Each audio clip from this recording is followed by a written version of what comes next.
离开是解脱还是逃避？在朋友的聚会中，他悄悄地坐在角落，神情平静，甚至微笑。没有人看得出他刚刚签下离婚协议书不到48小时。你终于解脱了吧？好友拍拍他的肩膀，用力挤出一个笑容。他没说话，只是默默点头。对啊，解脱了，从每日无休止的冷战中解脱，从鸡毛蒜皮都能引爆的情绪中解脱，从那个已经不像家的房子里走出来，但他心里的那个声音却不肯安静下来。这真的是解脱还是逃避？如果我只是逃掉了问题，他会不会有一天以另一种方式再度找上我？美安和仁宇结婚7年，有2个孩子，1只狗，一间分期付款，还有25年的公寓。他们曾经以为自己是彼此的命中注定，婚礼上还夸下海口，我们要一起到白头偕老。7年后，他们几乎连一句完整的对话都说不上，不是不想，而是说了就吵，吵了就冷战，冷战久了就懒得说。有一天，美安在洗衣机里发现一张加油卡消费明细，上面列出一笔摩铁消费记录。她没有质问，没有大吵，而是2天后冷静地提出离婚。她说她早就想离开，只是一直找不到够合理的理由。听起来很洒脱，对吧？可离婚后的第1周，美安开始对着电视机发呆3小时。孩子们问她问题，她一律回等一下，但一下永远不会来。她不是舍不得那个人，她是不知道自己到底得到了什么。离开可能只是从一场地震逃到另一场余震。在这个世代，离婚不再是禁忌，甚至越来越多人认为，既然合不来，干嘛硬耗？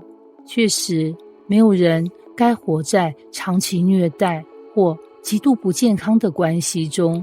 但问题是，我们真的明白我们为什么要离开吗？是因为受够了那个人，还是因为我们不知道怎么修？我们是不是把离开当成一种快速止痛的方式，却忘了伤口没处理，只是把自己移到另一个地方继续流血。很多人离婚，但痛苦没有离开。来看看另一个例子，大任跟允杰结婚10年，没有什么激情，但一直算过得去。直到有一天，允杰在社群媒体上遇见了大学时期的旧爱，2人讯息一来一往，最后甚至约见面。我只是想找回那种被理解的感觉，允杰这样说。其实他没有做出越轨行为，但大任看到讯息后还是爆炸了。你根本从来就不满意这段婚姻吧？事实上，允杰不是不满意，而是疲倦了。他不是不爱大任，而是觉得他早就不再在乎他，每天忙工作，讲话3句就说累，假日还要追剧打电动。他感觉自己像一个透明人，直到那个旧爱出现，他才重新有了颜色。问题不在于那个旧情人，而是这段婚姻失去了彼此的眼神交汇。他一度想离婚，但最后没有，不是因为他多爱这段婚姻，而是他突然意识到，这不是终点，而是可以重建的起点。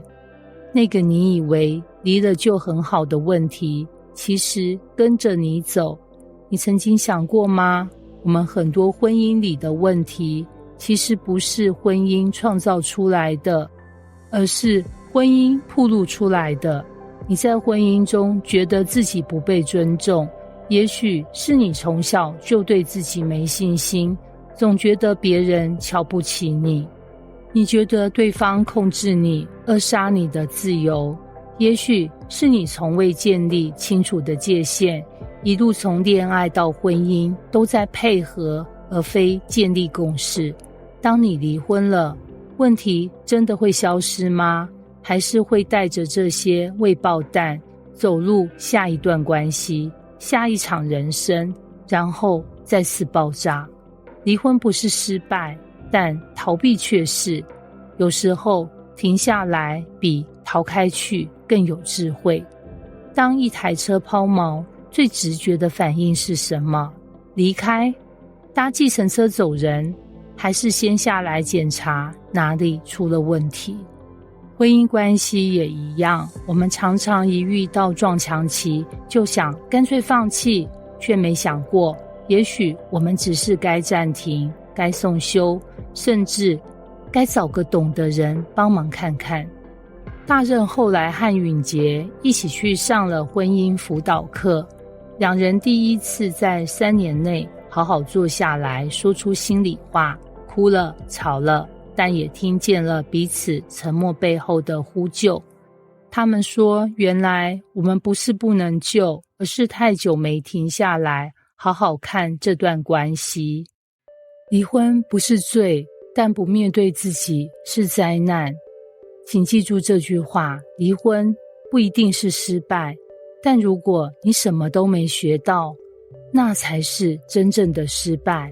有些婚姻真的无法修补，暴力、背叛、反复伤害是可以勇敢说再见的情况，但更多时候我们想离开，只是因为不愿意面对。